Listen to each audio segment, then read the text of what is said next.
video to learn the basics of using the editor, including how to navigate the timeline, make some basic edits, and add special effects. The preview window is where you see the video during playback. The playback controls are located under the preview window. In fact, the video you're watching in the preview window is a sample project playing directly from the timeline you see below. After you watch this video, we hope you take some time to practice what you've learned using the content on the timeline. So let's start with the timeline. This is where you assemble and edit your videos.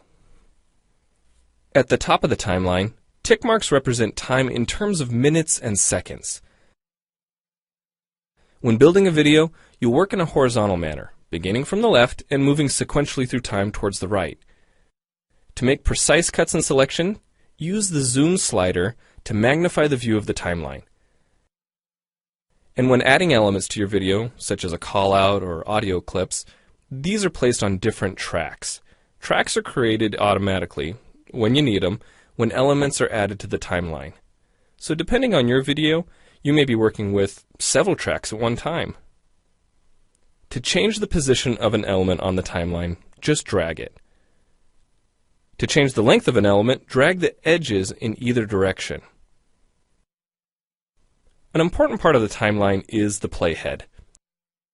The playhead moves the timeline and indicates the current frame displayed in the preview window. To view your video, click play in the preview window. Notice how the video and the timeline's playhead stay in sync?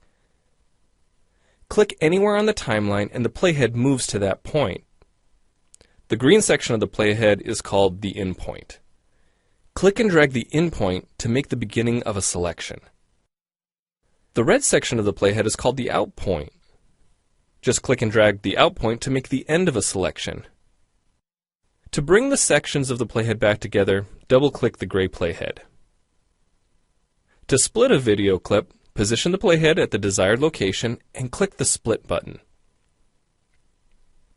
And if you want to remove a portion of your video, make a selection with the in and out points, then click the cut button. If you make a mistake while editing, click the undo button. Next, we'll look at the clip bin and the library.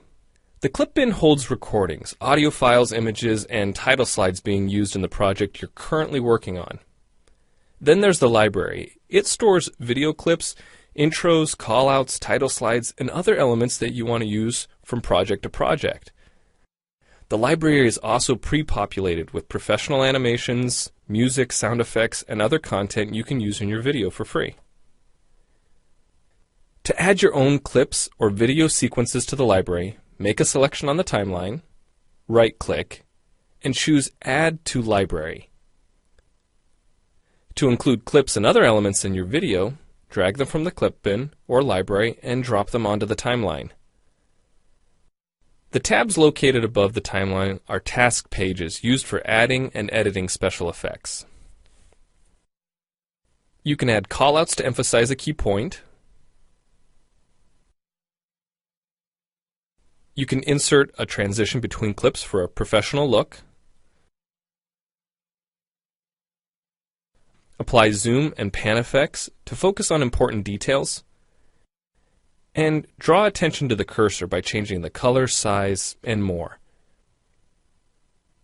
If you double-click an element on a track, the playhead moves to the beginning of that element, and its task page opens, allowing you to make edits to that element. So we've shown you a few ways you can navigate and edit your video. But how do you get content into your video? Well, to make a new screen recording, click the Record Screen button.